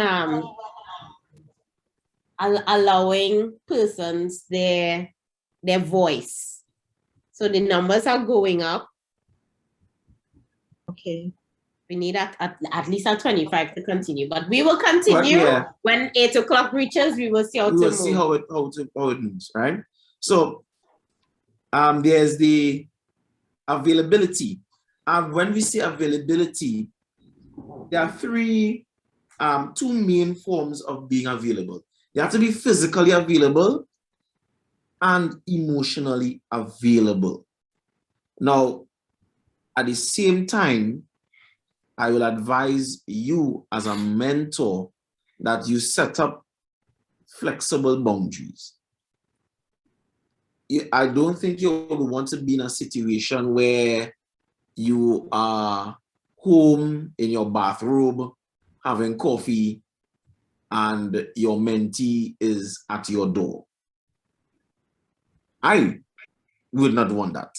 That's me. But you have to be able to establish boundaries. Yes, you are making yourself physically and emotionally available, but at the same time, you want to be able to establish a healthy boundary, a healthy space between you and the mentee. And that way, once you are able to establish that healthy boundary, your mentee will learn from that as well about establishing healthy boundaries. And that could be a conversation that you could have with your mentee, right? The other A, analysis. In analysis, you want to be able to analyze the relationship, analyze the situations or the concerns that your mentee is having. And you want to be honest. You want to give insightful thought, express some level of thoughtfulness, and be objective and fair, right? It means that sometimes you may have to deliver the hard truths. And like I would have mentioned earlier on, delivering the hard truths sometimes you will have to analyze how you deliver the hard truths. And now at the same time, I would not want you to burden yourself so much that you're trying to cupcake something that tastes bitter, right? I'm not saying that I'm not saying that you should put dress up icing and cupcakes around aloes. I am not saying that, right? But because sometimes the reality is this: the truth offends. That is the reality about the truth. But sometimes our methods in delivering the truth is what needs to be analyzed. Are you expressing truth in love? Or are you expressing truth harshly because you're angry? What is your emotional state? If you know you're having a rough day and you're irritable and easy to snap, is delivering this truth right now in the appropriate timing? I remember when I met my wife, when we started dating, something should always tell me truth and grace. Balance, truth, and grace. Now we have the 4 phases of mentoring. Mentoring involves 4 phases. Phase 1, preparation. Phase 2, negotiating. Phase 3, enabling growth. Phase 4, closure. Now, I have a handout with this. So what we can do is get the handout to the organizers and they could email it to everyone. Right? I have a handout that fully explains this. So, preparation. You could look at strategies for preparing the relationship. Can you pull it up? Yeah. As in to share it? Yeah. I'm going to share the handout on the screen, but everyone will get it still.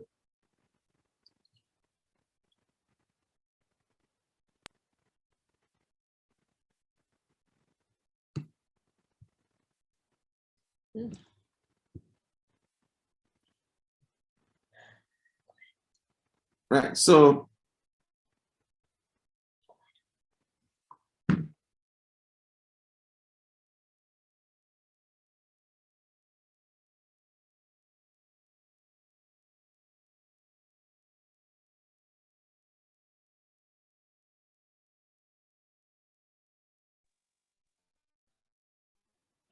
all right. So we all know lack of preparation could lead to the failure of any initiative or any outcome that you may want to achieve. And preparation will always be key. Just give us a minute. We're having some technical issues on this end here.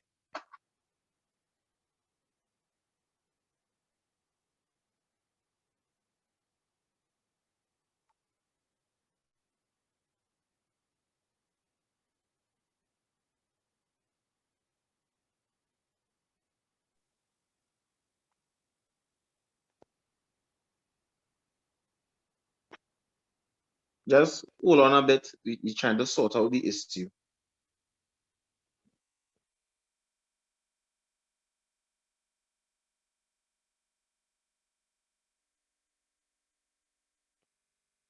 Right. So what happened is that the device that I have my presentation on, we was booted out. We didn't realize that the plug wasn't plugged right in. Plugged all the way in, so the battery died. So let me know if recording in progress. Right. So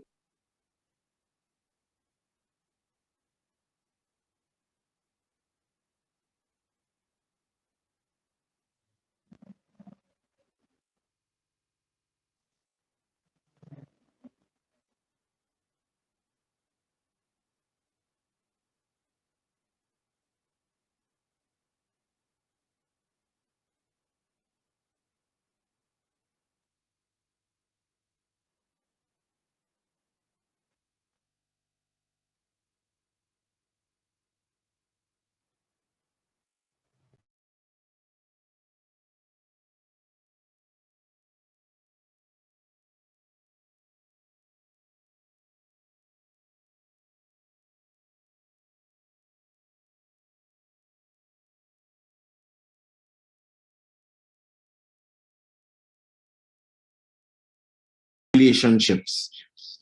First phase, preparation. Strategies for preparing the relationship. And you don't have to list these items. The handouts will come to you. So 1, you want to initiate contact with your mentee. Exchange background information before you talk for the first time. Take time to get to know each other. Remember, relationship building.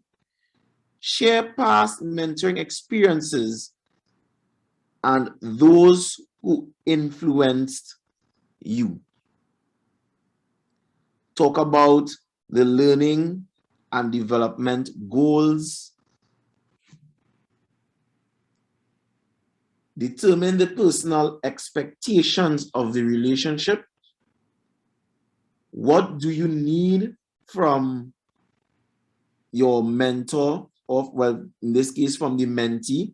And likewise, you as the mentor could ask the mentee, what does he or she needs from you?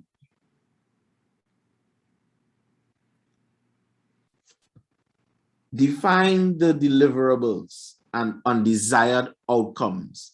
In other words, what are the goals and objectives of this relationship? Candidly share personal assumptions and limitations. Discuss personal and learning styles.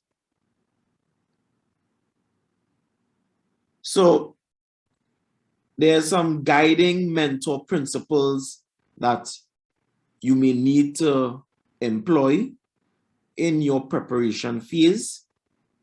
One principle is to strive for mutual benefits. Agree on confidentiality. Commit to honesty. Listen and learn. Build a working relationship. Lead by example and be flexible. So that is what is involved in your preparation stage. So in the handout, you would notice some interview questions that if you decide to take the more formal approach, there are some interview questions that you could have asked your mentee. Negotiating. So this is where, you're determining the mentoring goals. What are the goals coming out of this mentoring relationship? And like I mentioned before, goals must be SMART. It must be specific. It must be measurable. So specific, state the goal simple. Keep it simple, to the point. It must be measurable, and you have to determine how you're going to measure progress. So in other words, you want to see some level of progress, and you want to find a way to measure that progress. All right. So again, for the little fitness group, the health and fitness group that we have running home here, a goal for somebody might be to put on 10, 15 pounds by a particular time, right? So we will take measurement, we'll go on a scale. Okay, you're weighing 150 pounds, so you want to gain an extra 10, 15 pounds by a particular time. And you'll be able to set a particular training regimen to suit that goal, right? So then by the end of the time, when the time has reached, they'll go on the scale again. So the scale there will be the measure used to determine progress. And at intermittently, we could always measure to see how well this person is gaining the weight. For some, it might be they want to lose 10, 15 pounds. Same techniques can be applied, right? Attainable. Goals need to be appropriate and achievable. Needs to be appropriate and achievable. Everyone seeing the screen now, right? Good. Needs to be appropriate and achievable. Realistic, relevant. Goals need to be realistic. Often we reach too far when setting goals. It is better to do things in smaller steps than to be disappointed when expectations are not realistic. And timely. So Hugh had asked a question earlier, what is deemed as realistic when it relates to goals? So I'm hoping that clears it up. It means, for example, if you enter into a mentoring relationship with someone, and as remember, we said that mentorship could either be formal or informal. You would guide them, or you could guide them to ensure that the goals that they have for themselves are realistic. And again, that's why we talked about the need for grace and truth and speaking the truth in love. Because if my goal is to be the next Whitney Houston, and I can't string two notes together, then it's not a realistic goal. Yeah, yeah. So then my job as a mentor would be to graciously get my mentee to recognize that either this goal is not realistic, or get them to have a realistic concept of what it will take for them to move from where they are now to become Whitney. And that might be giving them, letting them know about vocal training, doing research on the regime or the regimen that Whitney was on, minus the cocaine, the alleged cocaine, but making sure that they understand what it will take for them to move from where they are to where they need to be. Yeah. All right. Yep. All right. Realistic, another sense. I think guys understand sports. I used to play cricket in secondary school. And when I started to learn to bowl, I started as an off spinner. But I found fast bowling was more entertaining and exciting. So I decided I want to learn to bowl fast, to be a pace bowler. I wasn't being realistic because I did not have the build to be a fast bowler. The most pace that you'd have gotten out of me would not even be a medium fast. It was just medium. Yes, I was able to get some bounce, but I just did not have the speed. I did not have the physical ability that inclusive of height, the muscle texture and tone to be a fast bowler. But But if I were your mentor, I could also tell you that if you want to really want to be a fast bowler, this is what you're going to have to do, at least in terms of trimming down self or speeding up, coming early to train and all of that. We went through all of that with the coach. Okay. Some people just don't have it. Okay. Right? Some people just don't. Look how tall, big and tall Karen Pollard is. Okay. And he's not fast. Right? So that is being realistic. So if I wanted to continue a cricketing career, my coach or mentor, whoever, should have been realistic with me and tell me, stick to your off spin. Maybe you will get some more success that way. Okay. Timely. What is the time frame of the goal's success? What are the checkpoints? Assign a time. Even if only a guess to each goal to check progress. So it must be timely. So one of the things that I witness with persons who go to the gym frequently, because I used to be a gym rat in my 20s, right? Is that a lot of the time persons want to lose weight or they want to gain muscle, but they never would put a time frame to it. So, and what is happening is that a lot of the time, because there's no cutoff point to decide this is how much I want to gain or lose by this date, eventually they lose their way because they feel like I'm not seeing anything happening. They realize months go in and nothing is happening. When you put that cutoff date, when you set a goal, one of the first things you do is establish your deadline. That deadline serves as motivation. And once you are checking on yourself intermittently throughout the process before the deadline, you will see where you need to make certain adjustments to achieve your goal.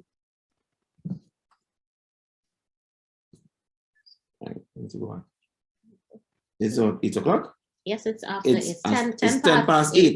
Mm-hmm. So, and this is what I need from you guys. Do we continue or do we? Well, some of the persons have already left who had to leave at 8 o'clock. Okay.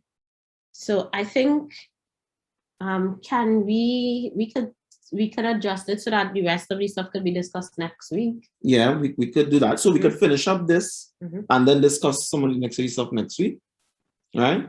So we can finish up this on mentoring, right? Because this will be the last thing on mentoring. After that, I was going to talk a bit about coaching and communication.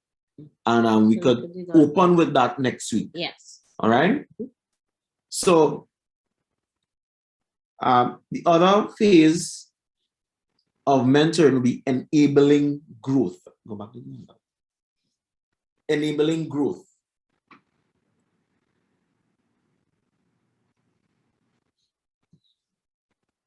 So enabling growth, the handout provides some investigative and discovery questions and empowering questions that you can ask your mentees. But strategies to enable growth means you have to check in regularly.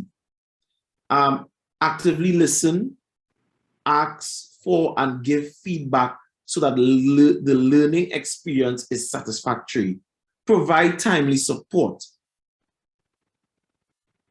Use time together productively. Evaluate goals and deadlines throughout the process. So that is how you enable growth. And give constructive criticism, right? And don't shy away from difficult conversations. Celebrate small success. Yes. Yes, I wanted to talk about the idea of using the time together productively. Now, remember we said before that mentorship can be formal and informal. There is one school of thought that believes that every mentorship meeting should be well thought out and planned. However, sometimes, like I like to tell people, the juice is in the silence sometimes. So even if you are like me, I am a planner. Jesse and his whole family are not planners. They are the last minute, let me hold a lime, and then the lime is the bomb. And me, I would plan my lime months in advance and make sure I know everybody who is doing what. But the thing is that both formal and informal should be incorporated in your mentorship relationship with your mentee. So, and on some occasions, we do recommend that you definitely structure, plan what you're meeting to do. Because if your mentee just shows up and there's no plan, there's no thought, either we talking or we doing this, we go in this place, we doing this particular activity today, eventually you'd realize that you're going nowhere. You'd end up in just conversation, which would be good. Bonding would take place to an extent, but in terms of helping your mentee achieve their goals, that requires a little bit more intent. So yes, you have your informal times where you don't necessarily plan, but we're saying if you really want to see goal achievement, it needs to be intentional. Yes. And the last phase will be coming to a closure. Right? Now, the end is like a new beginning. Well, oops. Let's go. Right? So consider what you want your mentoring relationship to look like after the formal relationship concludes. Be sensitive to when the relationship should end. Find a personal way to express your feelings about the experience. Give and receive thanks. Even if you are disappointed in the outcome, identify and express the positive benefits you gained as a result of being in the mentorship relationship. Take time to consider what you learned and identify what you will do differently in another mentoring relationship and celebrate. Right? So again, closing the relationship, the end is like a new beginning. So yes, this mentorship period has come to an end. You are no longer my mentee, right? And doesn't mean that we be out of touch. Doesn't mean that we stop communicating. Just that the relationship could take on a new dynamic, right? Could just move on to a new level. And that is something you and your mentee could sit down and decide upon, right? So, like, I know for some persons, their mentees became their friend after a while, you know? For some, that is not the case, because sometimes you might be a mentor in a camp and the camp comes to an end. And when everybody goes to their separate home, that's the end of that. You don't know if you'll see that person again, right?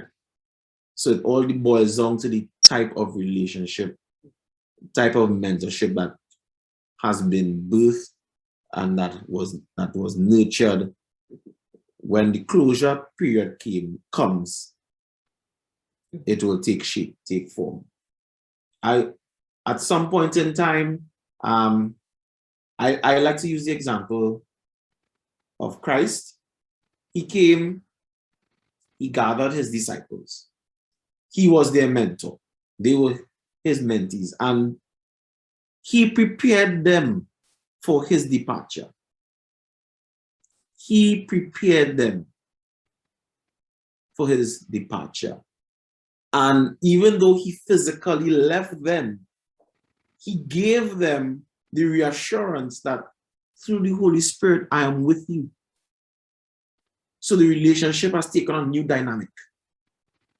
And I was even thinking, even when he came back and he sat down and had bread and thing with them, that could be seen as a form of celebration as well. Yeah. Before he ascended. to Yeah. heaven.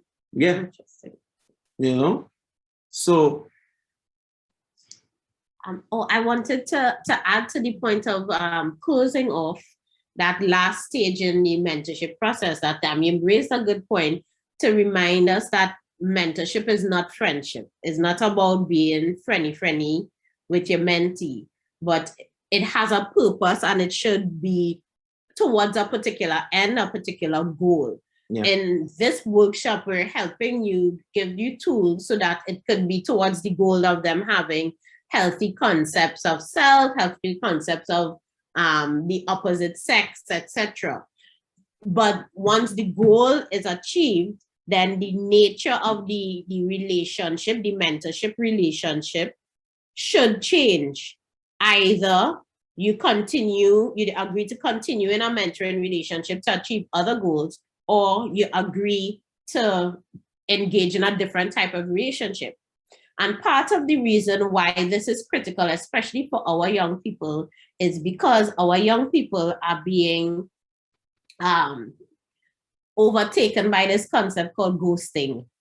So now the term ghosting is when either there's a breakdown in a relationship or a breakdown in communication or the end of a relationship, instead of either because persons have poor coping skills, they have poor social skills, instead of formally ending a relationship, they may stop showing up as much. They stop taking calls. And then before you know it, you realize you've been blocked. You're no longer in conversation with them. It's like if they disappear, hence the term ghost. They would say you've been ghosted.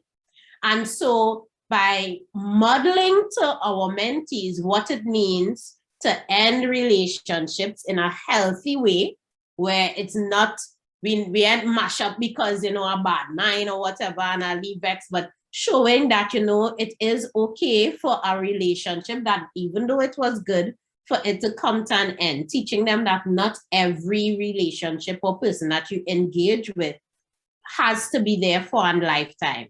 Now, because most of us are within the religious or the Christian circles, we engage our mentees over longer periods of time. But even simple things like celebrating the achievement of a goal can be the hallmark of the ending of a part of a mentorship relationship. Yeah.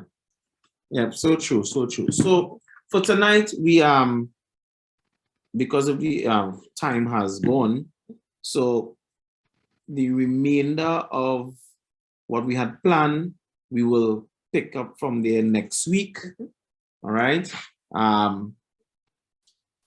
So next week we would start as promptly as possible, and we would discuss a bit about coaching, mentorship versus coaching, and we would discuss a bit about communication, and then we would get in to get back on track with the outline, the course outline, into the rest of module. Getting into module 2 and getting into some of the other topics there. So we'll be discussing parenting styles, leadership styles, personality, managing stress, and conflict resolution, and so forth. So it's a lot of information. Sad to say, we just don't have the time to unravel everything that we would like to. So next week's session, a lot of the topics that we will be covering we will try to make as concise as possible. What I can do is probably send resources so that persons can do their own reading to gather more information. But tonight being, a mentorship program, and tonight being the first time we talk about mentorship, I really wanted to labor on the mentorship presentation. Since at the end of the day, it's a mentorship. It's about mentorship, right? And I know when Rosie gets to the gender issues, she will want to labor a lot on the gender issues and how we tie in mentorship and gender issues and so forth. So next week, a lot of these topics we'll be discussing, it will just be more or less scratch of the iceberg, just the tip of the iceberg. We will be getting into deep thought and analysis of it. All right. So one of the things that I want to introduce for you as well for this program, at the end of every program, I would like for you, all participants, to take note of the most important lesson learned for you. Now, this is not necessarily something that we say is the key thing for today. I saw that somebody had asked for what module one should have, right? But I like to call them the mills. So I want at this particular time for you in your journal, especially because you're not going to remember it next week, to write what is the one, which would be the most important lesson that you learned for today. And when we start next week, that's where we'll be starting. Some of you will share what was your most important lesson learned. And that would be a good way for us to recap what was discussed, right? So we're starting next week with our mills. Yeah. All right. Are there any questions as we close? You're free to take the mic if you have a burning question.